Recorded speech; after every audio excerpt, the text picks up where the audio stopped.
In the winter of 2022, a mom in her mid-30s sat in the bleachers at the local ice hockey rink, cheering on her 6-year-old son. She always enjoyed watching these hockey games. The kids were adorable as they slipped around the ice, trying to control the hockey puck. Her son was small for his age. He was so tiny, she almost hadn't signed him up for the team again this year. But he loved hockey and his teammates, so she didn't have the heart to say no. The mom clapped and hollered when her son got the puck and started skating toward the opposite goal. Then he swung his stick and the puck went sailing past the other team's goalie.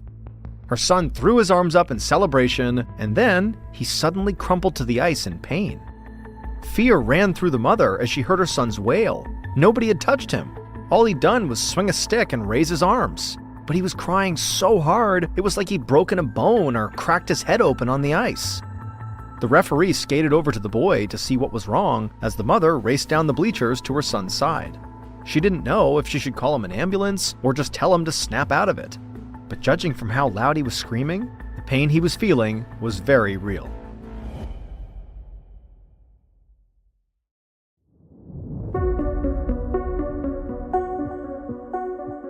From Ballin Studios and Wondery, I'm Mr. Ballin, and this is Mr. Ballen's Medical Mysteries, where every week we will explore a new, baffling mystery originating from the one place we all can't escape, our own bodies. So if you like today's story, the next time you're in the Follow Button's house, secretly replace all the pictures hanging up on their walls with a slice of square cheese.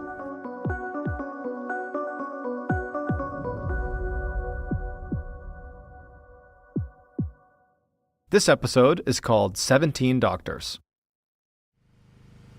During the COVID-19 lockdown in 2020, Caroline Daniels stood in her backyard in suburban Iowa, watching her husband, Brian, blow up a small bouncy house that she just bought on Amazon.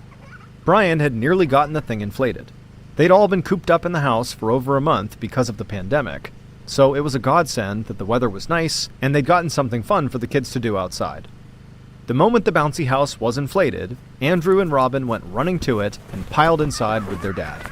They screamed and giggled as their father bounced around them, launching them a few feet into the air every time. Caroline smiled and went back into the kitchen, where their nanny was cutting up some veggie sticks for a snack.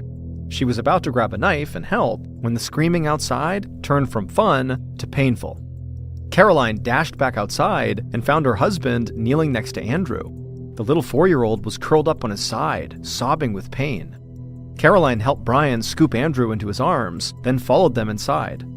Brian laid Andrew on the sofa in the living room so that he and Caroline could try to figure out if the boy had any broken bones.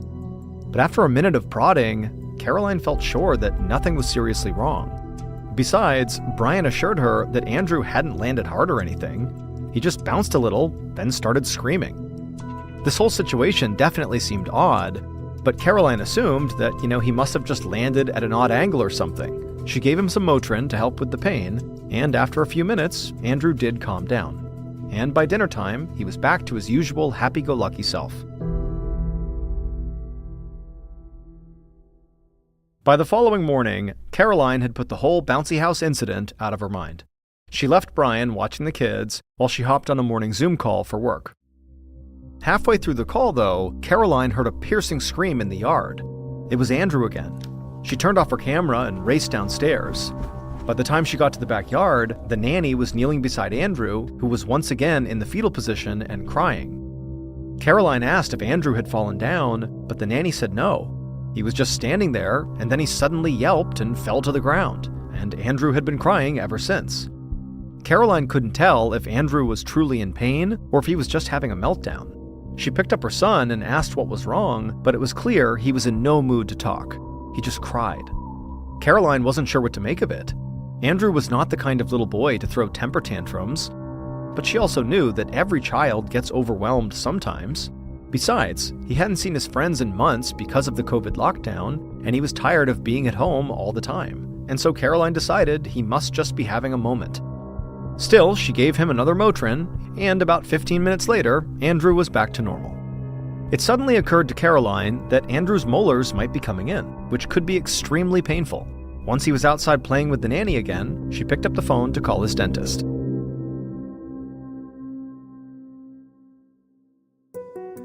A few weeks later, an orthodontist named Dr. Tyson Graham sat down on a stool in his treatment room, and turned to face little Andrew, who was sitting up in the examination chair. Andrew's mom was in the corner, looking anxious. Dr. Graham smiled at her, then explained to Andrew how he was going to try to help the little boy with the pain he'd been experiencing lately. Andrew's regular dentist had already taken x-rays of Andrew's mouth and found that Andrew had been grinding his teeth at night. Teeth grinding can cause difficulty breathing at night, and the dentist thought that might explain why Andrew had been so moody and exhausted recently. He wasn't sleeping well. So the dentist had referred Andrew to Dr. Graham, thinking that the orthodontist might find a way to prevent the boy's teeth grinding.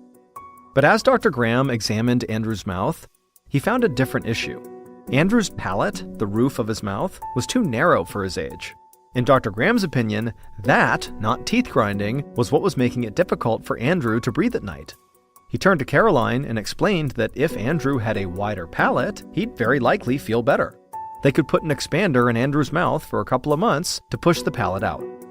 Caroline looked nervous, but Dr. Tyson explained that the expander wasn't that different from getting braces, and it would definitely help Andrew breathe better. Caroline still looked unsure, but she agreed. Dr. Graham nodded and then went to get a few supplies to install the palate expander. A month later, Caroline squeezed into the bathroom with Andrew and Robin, squirting little dabs of bubblegum toothpaste onto their toothbrushes. Then all three of them brushed their teeth together, a little bedtime routine they'd fallen into recently. Mostly, this was so Caroline could make sure they actually did it, but it was also to make sure Andrew used the special mouthwash she had bought him to keep his palate expander nice and clean. Caroline was tired, and she could tell her kids were exhausted too. They'd spent all day outside, playing a socially distanced version of hide-and-seek they'd made up with the neighborhood kids. Caroline was glad to see Andrew back to his old self. It seemed like the palate expander had really worked. As the kids got into their pajamas, Andrew asked if his mother would measure them against the doorframe in their bedroom. Caroline smiled. She had been marking their heights there since they were old enough to stand. Robin chimed in that she wanted to be measured too. Caroline knew why there was suddenly all this interest in being measured. The neighborhood kids had been bragging about how tall they'd gotten, so of course her kids wanted to know too. Caroline told Robin to stand against the door jamb and carefully marked her height with a pencil. When Robin stepped away, it looked like she had grown a full inch since they'd last measured her. Caroline wrote the date on the jamb as Robin grinned. Then it was Andrew's turn. But after she measured him and Andrew stepped away, it looked like he had barely grown at all. Andrew frowned, looking at his sister's mark with a tinge of jealousy. Caroline assured him he would grow by next month, but she knew this was unusual for a 4-year-old kid. He should be growing like a weed. And so she decided she would make an appointment with the pediatrician in the morning, just to make sure nothing was wrong. But later that week, Caroline felt frustrated as she paced her kitchen, listening while Andrew's pediatrician explained over the phone that Andrew was not growing because of the pandemic. The stress of all the isolation and fear was negatively affecting Andrew's growth, and unfortunately, because they were still in the pandemic, there really wasn't much they could do. They should just wait it out for a few months. But as she hung up the phone, she felt certain that something was wrong with Andrew, and it had nothing to do with COVID-19.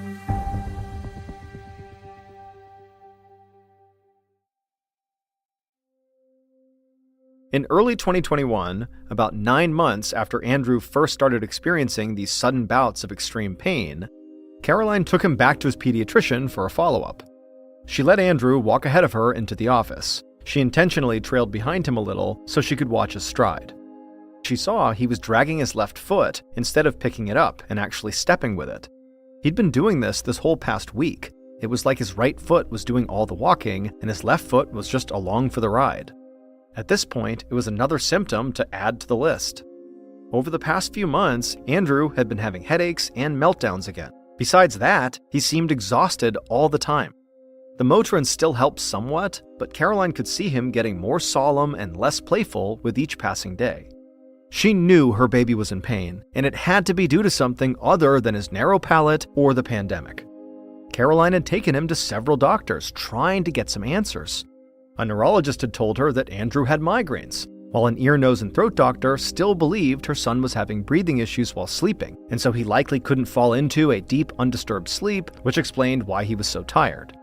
But to Caroline, none of these doctors were addressing the root problem. She felt like each doctor was focusing on one single symptom, but nobody was taking a step back to see the whole picture. What was the underlying condition or disease that was causing all these symptoms? And until somebody could put all the puzzle pieces together, Andrew would be the one suffering. But no matter how many times she tried to communicate this with all the doctors and specialists, it was like nobody seemed to understand. Caroline felt like she was losing her mind, but all she could do was just keep going to more doctors. And so she'd taken Andrew back to his pediatrician's office, hoping maybe he might finally have a real answer for her. While the pediatrician measured Andrew's height and weight, Caroline went through all of Andrew's symptoms. She expected the doctor to offer some kind of overarching explanation. Instead, he just stood upright and told her there was good news. Andrew had grown a bit since his last appointment. Caroline supposed that was good, but the rest of Andrew's symptoms showed no improvement whatsoever. And on the whole, Andrew wasn't feeling good. He was still in pain. And now there was this lazy foot issue. She wanted to know how they could start actively helping her son instead of just tracking all his symptoms. The pediatrician suggested that Caroline put her son in physical therapy to correct his foot imbalance. He promised to write a referral. Caroline thanked him, though secretly she felt overwhelmed by how many appointments this would likely add to their already doctor-heavy calendar. But it just felt like there was nothing else she could do. She had to go through with it. So she smiled and promised the doctor she would get Andrew into therapy soon. Later that week, while Andrew was going through his physical therapy routine, Caroline, who was in the room watching him, felt uneasy. Andrew's therapist, Miss Ashley, was walking Andrew through an examination. Caroline smiled as Andrew walked around the room with a determined look on his face. Miss Ashley took notes and told him he was doing a great job. Then Miss Ashley asked him to sit cross-legged on the floor. Andrew tried, but he couldn't quite get his legs to cross over one another. One leg would bend, but he couldn't bend his other leg enough to sit upright. Before long, he got frustrated and told Miss Ashley he couldn't do it. Miss Ashley said that was okay, and then they moved on to other activities. After a session was over, Andrew came running over to his mom, and Caroline scooped him up. She let him rest his head on her shoulder, and then Miss Ashley came over and explained that Andrew might have a congenital condition called Chiari malformation. That's when a part of the brain, called the cerebellum, bulges through an opening at the back of the skull, right where the skull joins the spinal canal. The bulge puts pressure on the cerebellum and the spinal cord. It can cause severe headaches, scoliosis, and sleep apnea, which is when breathing becomes interrupted during sleep. If Andrew did have a Chiari malformation, he could need surgery. The thought sent a shiver through Caroline. She never thought that Andrew might need to be cut open. She hated picturing it, and she had no idea how she was going to explain it to him.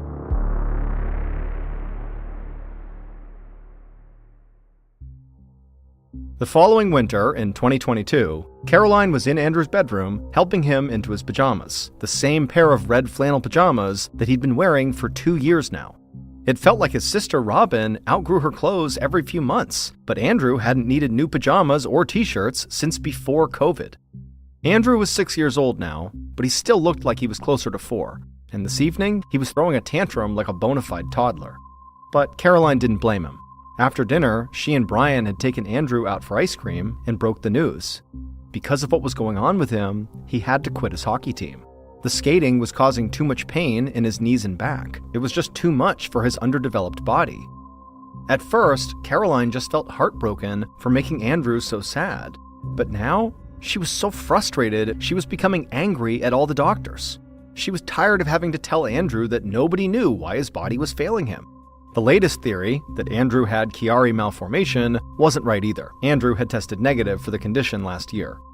Since then, Caroline and Brian had taken their son to countless more specialists.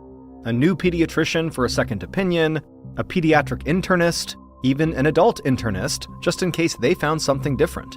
In total, Andrew had seen 17 different doctors over the last 3 years. But all those doctors were still stuck in a cycle of treating his symptoms individually. Caroline finally got Andrew into bed, though it broke her heart to leave him red-faced and tear-streaked, his little arms wrapped around his favorite stuffed animal. She went downstairs and started scrolling on her phone just to decompress. A Facebook friend had posted an article that looked interesting about a new artificial intelligence software called ChatGPT. You could ask it any question, no matter how complex, and it would scan the whole internet in a matter of seconds to generate an answer. People were using it to create marketing plans for their companies, to write blog posts, and to make mashups like fairy tales written in the style of a mafia movie, or resignation letters if they were written by famous TV characters. It seemed like a fun way to spend an hour, so Caroline started messing around with ChatGPT. When Brian came into the living room and sat down next to her on the sofa, she read him some of the funniest mashups it had made. Brian laughed and then joked that she should try to use it to diagnose Andrew. Caroline laughed dismissively, but then she wondered. It was a long shot, but why not? Maybe ChatGPT would find some rare, obscure disease that most specialists had never heard of.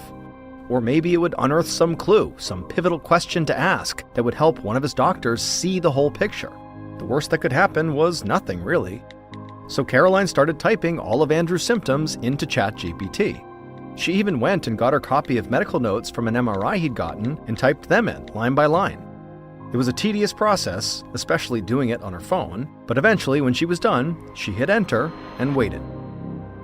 A few moments later, the little text box started suggesting possible answers, but they were all conditions that Andrew had already been tested for.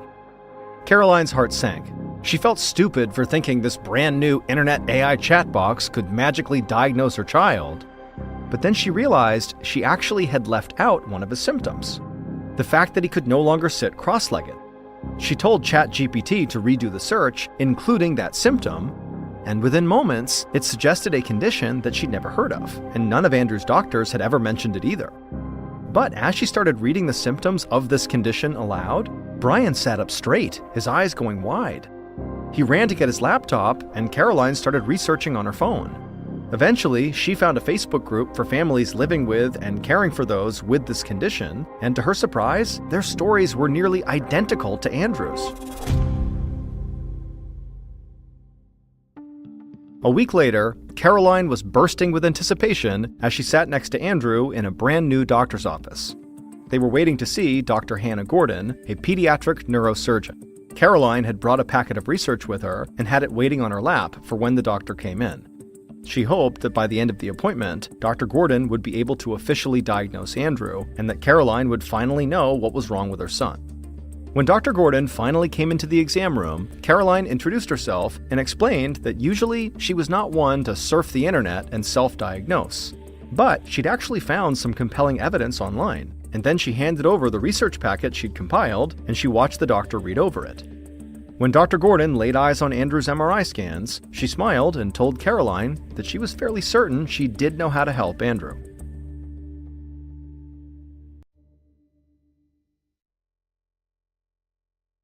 Dr. Gordon explained that Andrew was suffering from a condition called tethered cord syndrome, the same condition that ChatGPT had identified. The spinal cord runs like a cable through the bones that make up the spine, from the base of the skull to the tailbone. However, in rare cases, the spinal cord improperly attaches itself to something inside the bones of the spinal column. As a result, the spinal cord's movement is limited. In short, it gets stuck. Andrew's spinal cord was stuck to one of those growing spinal bones, causing him extreme pain and all his other symptoms. It was also why he couldn't sit cross-legged, a symptom that's so common among people with tethered cord syndrome that ChatGPT recognized the pattern. Caroline believes that ChatGPT was able to diagnose Andrew because it was doing the very thing she had spent years asking doctors to do. It took a step back and considered all of Andrew's symptoms, instead of picking and choosing or focusing on them one by one. Luckily for Andrew, he was able to undergo surgery to detach his spinal cord from where it was stuck. Once the tension was gone, Andrew's symptoms soon disappeared, and he went back to his happy-go-lucky self. For real this time.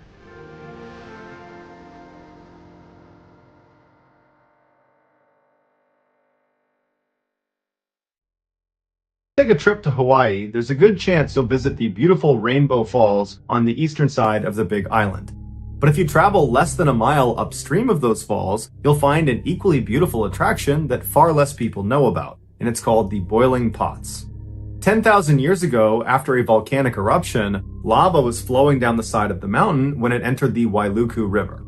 As the lava gradually cooled, the river water flowing all around it wound up carving out these standalone pools of water that were connected by a series of small waterfalls. These pools collectively make up the boiling pots, and they get their name because periodically the water in these pools appears to be boiling. Tourists at the boiling pots are allowed to look at the water from a safe distance on the cement overlook, but under no circumstances are allowed to actually enter the water. In 2015, Jolie Ricewig was a 62-year-old woman living in Kona, Hawaii, which is on the western side of the island. There, she owned a bed and breakfast whose main allure was that guests at this bed and breakfast got to go on these fun adventure tours with Jolie all over the island. And they almost always involved paddleboarding or swimming, because Jolie was an avid outdoors person and a very talented swimmer and swim instructor, and so felt comfortable leading these types of excursions.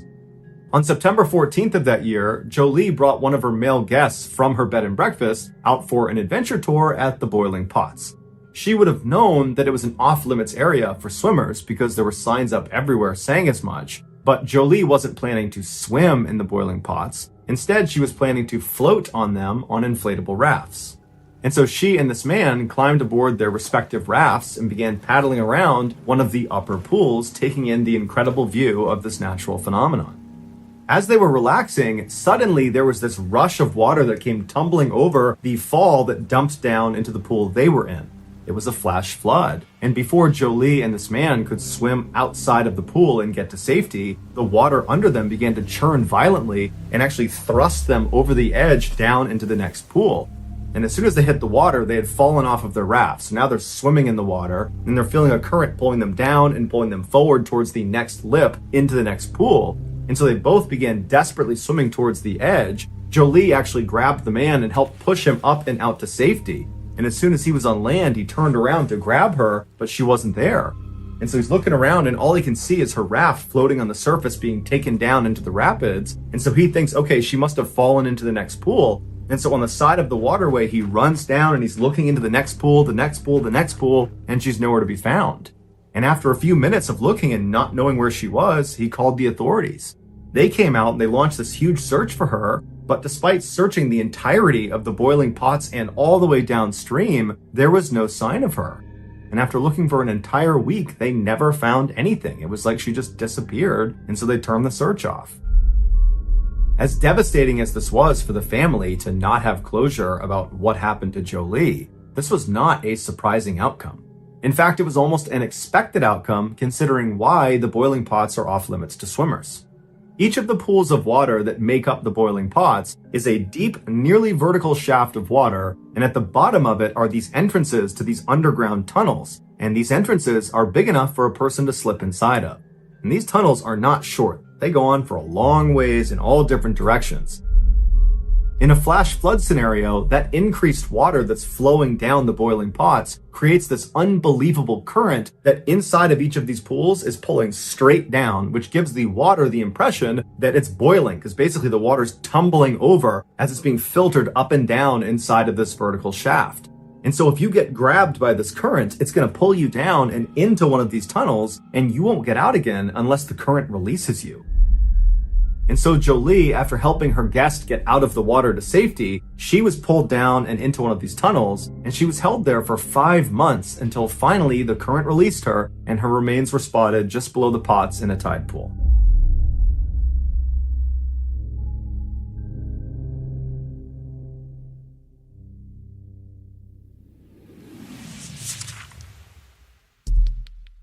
Our next story is called Out on a Limb.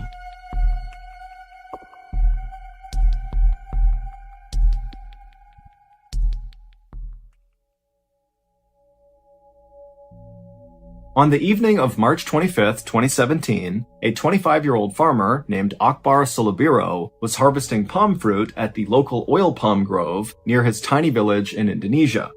Now, the way Akbar would do this is he would use this long curved pole and he would prod at the bright red fruit in the tree, knocking it to the ground, and then he would gather it up, put it in his cart, and wheel it back home to be sold for palm oil.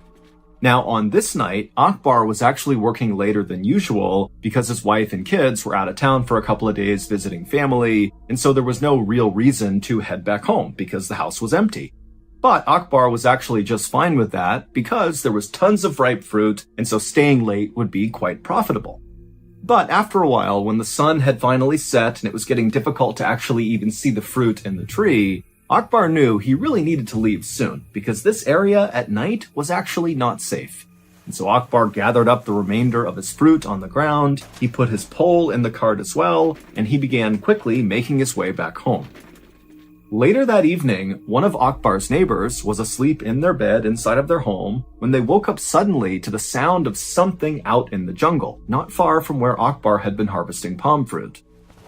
And so this neighbor, when they sat up, they couldn't really tell what the sound was. It almost sounded like a stifled scream or maybe some animal that was fighting with another animal. But as the neighbor sat there straining their ears to try to hear it again, they didn't. All they heard was normal sounds coming from the outside. And so the neighbor decided that the sound they heard must have been a cat or maybe a monkey. And, whatever it was, it couldn't have been a big deal. And so this neighbor went back to sleep. The following evening, so 24 hours later, another one of Akbar's neighbors walked outside of their home to begin the walk over to the jungle to harvest palm fruit. And when they went outside, normally around this time, Akbar would be coming outside as well, because these two often went to the grove together. But, this neighbor is looking and Akbar's not outside, and he looks up at Akbar's house and it's dark and quiet. And so this neighbor's thinking to themselves, where is Akbar? I know he worked late last night. I didn't hear him come in. And come to think of it, I haven't seen him all day. And now, of course, I'm not seeing him as well. And so this neighbor, feeling concerned about Akbar, walked over and knocked on his door, but nobody answered. And so really starting to think that something could be wrong with Akbar, this neighbor went to Akbar's uncle's house. And when Akbar's uncle came to the door, this neighbor explained what was going on and they're concerned that, something could have happened to Akbar. And so the uncle and this neighbor would go back over to Akbar's home and they would actually try the door. It was locked. They looked inside the windows and it looked like no one was in there. And they also noticed that where Akbar typically kept his cart that he would transport his fruit in, it wasn't there either, which made them think, Akbar must still be out somewhere with this cart because this cart is very important to him. And so ultimately, the uncle, after seeing the state of his nephew's home, he agreed with this neighbor that, something was wrong here. And if they wanted to find Akbar, they really needed to get together a search party right now and go looking for him.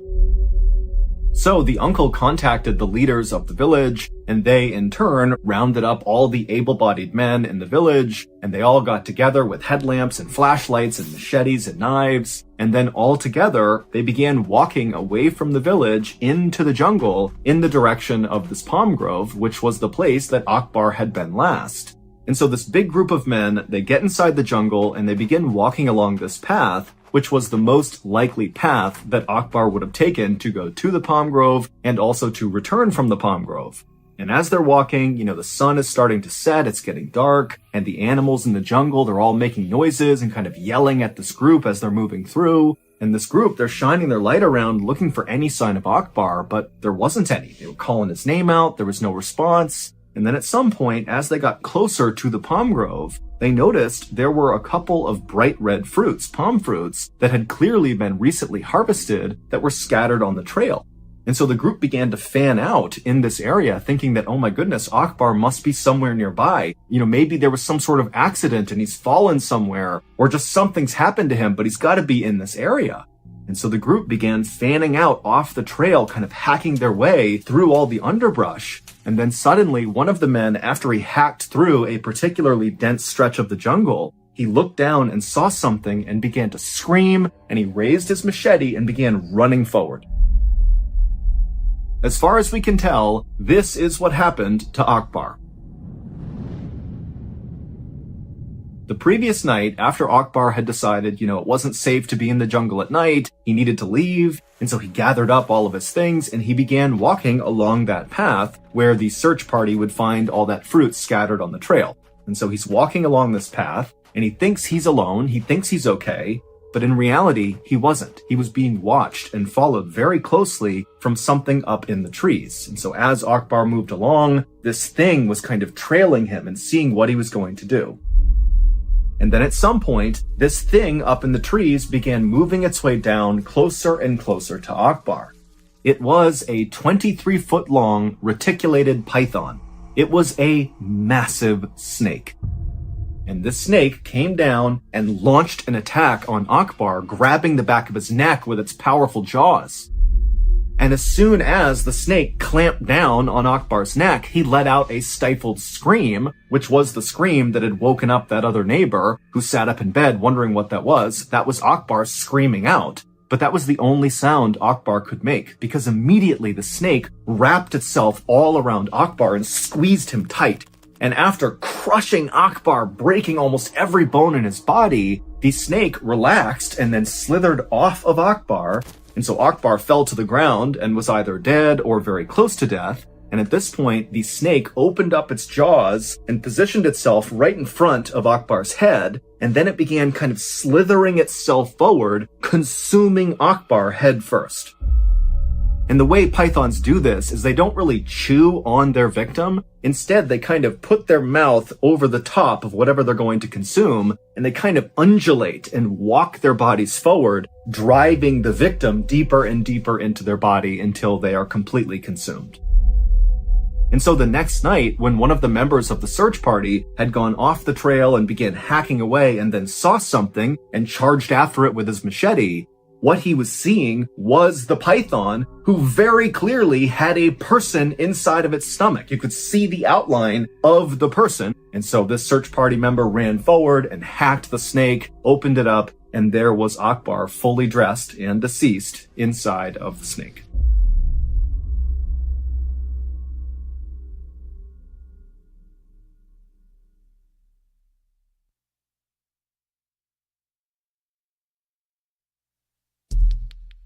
The next and final story of today's episode is called The Popelick Monster.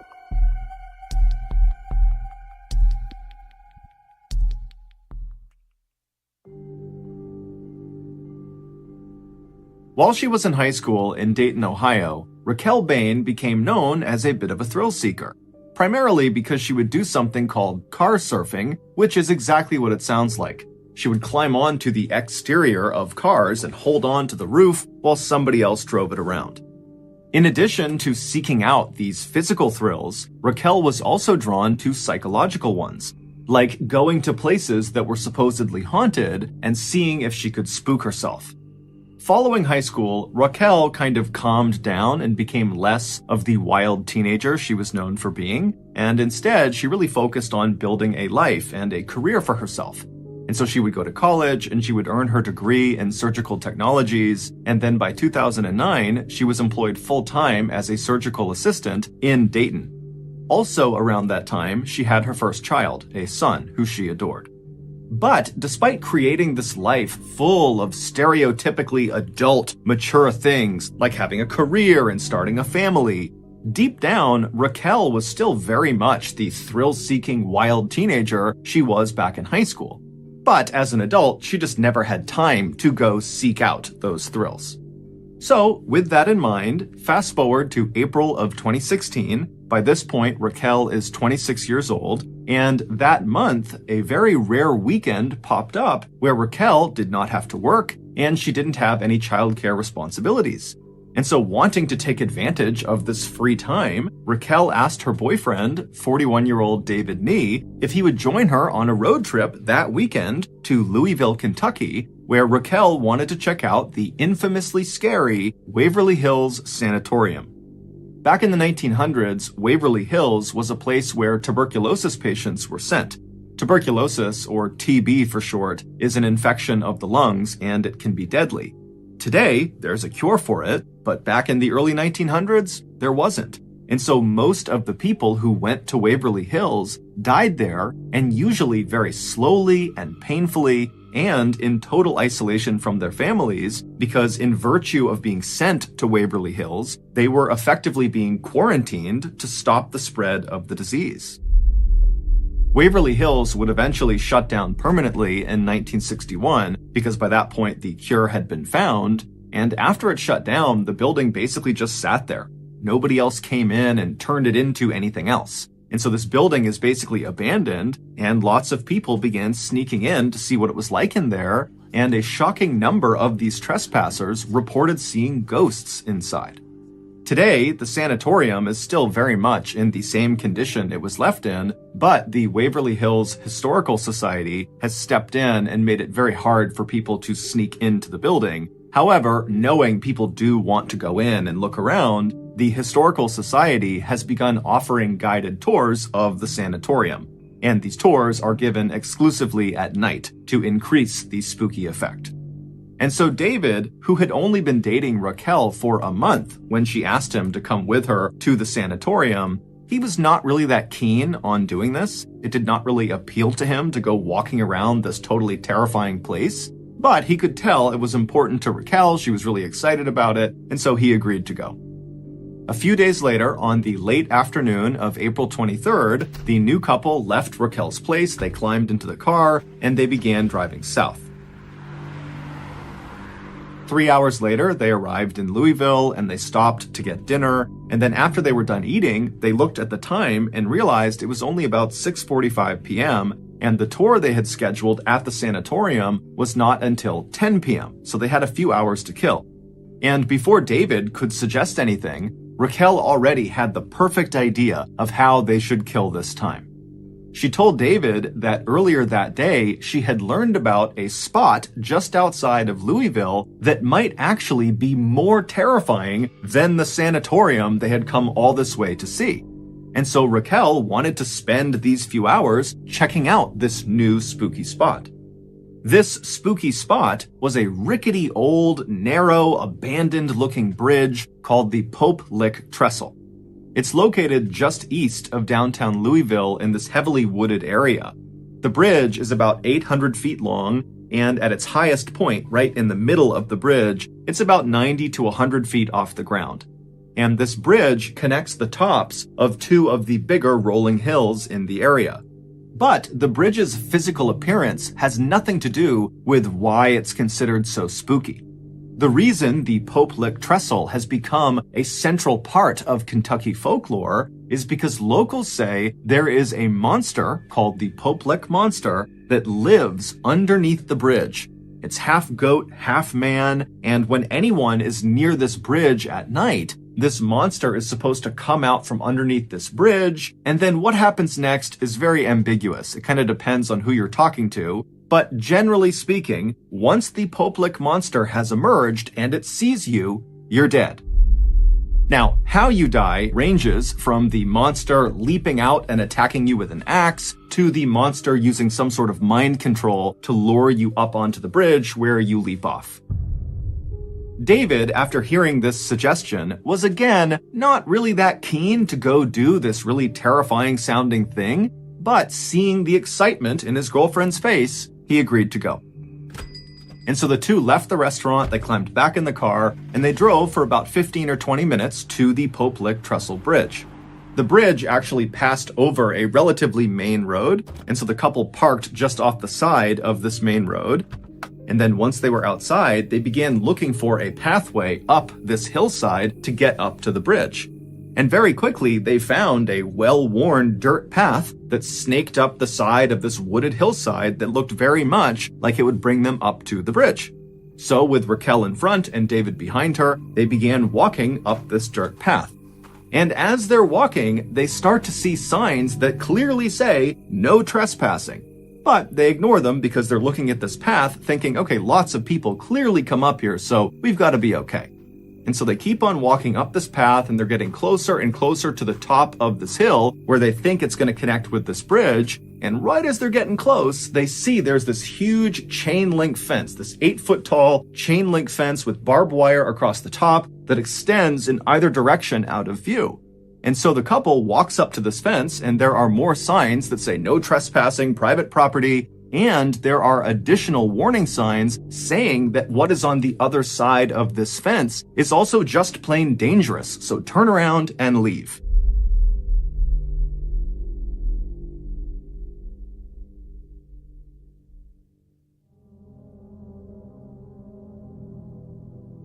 But as Raquel and David are staring at all these signs and this fence, they see, not far from the path, somebody had clearly bent two of the fence posts and created a narrow gap in the fence that you could slip through.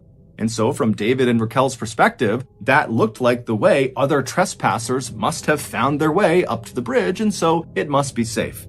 And so once again, the couple disregarded all the warnings. They made their way over to this gap in the fence, they both slipped through, and they kept on walking up the hill.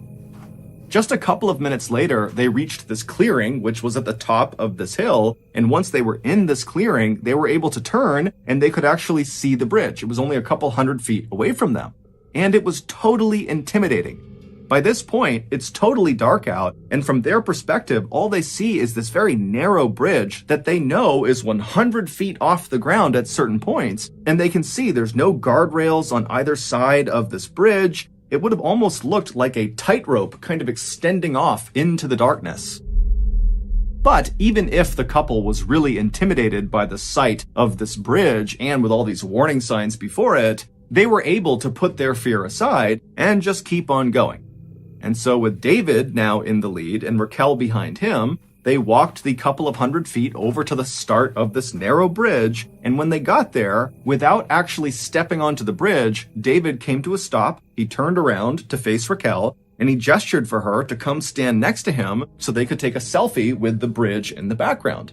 Because David at this point is thinking, we're not going to go on this bridge, we're just going to look at this bridge, take some pictures, and then we'll go.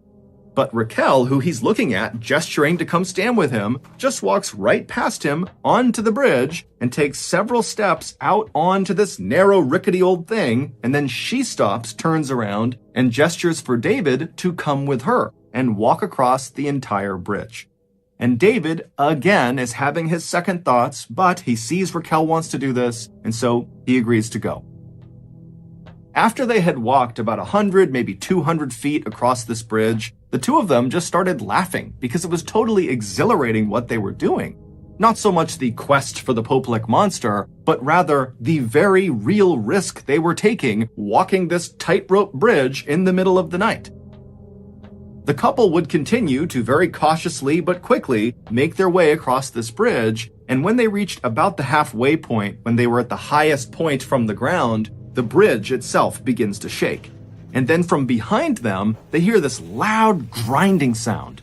And so the couple, they whip their heads around and they see there are these two bright glowing lights that are looking right at them all the way on the start of the bridge. And they realize it's a train. When Raquel and David walked up that dirt path and snuck through the fence and reached the top of the hill and could actually see the Popelik trestle bridge, they would have also seen the train tracks in the hillside that clearly extended onto the Popelik trestle and went across the bridge. This was a train bridge. They would have seen that. But it's assumed that the couple, who didn't live in the area and so didn't know much about the Popelik trestle, it's assumed they thought, well, this is a train bridge, but it's got to be abandoned. It certainly looks abandoned, and it does. It looks totally old. It does not look active, even though it is. Or the couple thought, well, this is just an old train bridge. It might be active, but surely no train is going to come through anytime soon. We can get across the bridge before a train arrives. But, of course, they were wrong. When the couple turned around and saw these two headlights bearing down on them, they quickly realized they would not be able to outrun this train.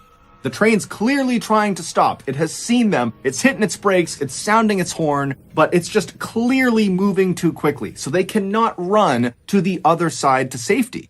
And because this bridge was meant for a single train to pass through, there was no other track they could just jump onto to avoid being hit. And there were no walkways on either side of this railway. And so literally all they had was the track that this train was going to cross over, and they were on it. And so with no other choices, David yells to Raquel that they have to climb down and hang off the side of this bridge. Now, there were these wooden slats that ran underneath the rails. They ran perpendicular to the rails, and these wooden slats kind of extended off the edge of the bridge on either side just a couple of inches. And so in theory, if you were holding onto the outside of one of these wooden slats and kind of dangling off the edge of the bridge, a train could cross those tracks and not run over your hands or fingers. You would just have to hold on that whole time as the train is rumbling through. And so David, he flops down onto his stomach and he's trying to lower himself as fast as he can as this train is getting closer and closer. And he's yelling for Raquel to do the same thing, but she's not really moving very quickly. And finally, David, he gets in position. He's hanging off the edge of this bridge on these wooden slats and he sees Raquel. She's not quite there. And then the train comes flying through. It strikes Raquel and sends her flying off the bridge to the ground below. David would somehow manage to hold on the whole time as this train went past him. And then once the train had passed him, he pulled himself back up onto the tracks. He ran the rest of the way across the bridge. He went down that hillside. And when he found Raquel, it was immediately apparent that she was deceased. In the end, the railroad was not issued any citations or sued for negligence. It was determined they did their due diligence by setting up that 8-foot-tall barbed wire fence with all those signs telling people to stay back and warning people about the hazards of going past this fence. It was actually David who got in trouble for this tragedy. He was cited and charged with a felony of unlawfully disrupting and or delaying a train causing financial damages. He would plead to a lesser charge of trespassing and would be fined $2,300. Shockingly, this tragedy is just one of many that have occurred on the Poplick-Trestle Bridge. Since the bridge's construction in the 1800s, there have been dozens of people who have died on this bridge. And several of these deaths, many of them fairly recent, the last 20 or so years, have occurred under the same conditions as Raquel's. People went looking for the Poplick monster and then were struck by a train.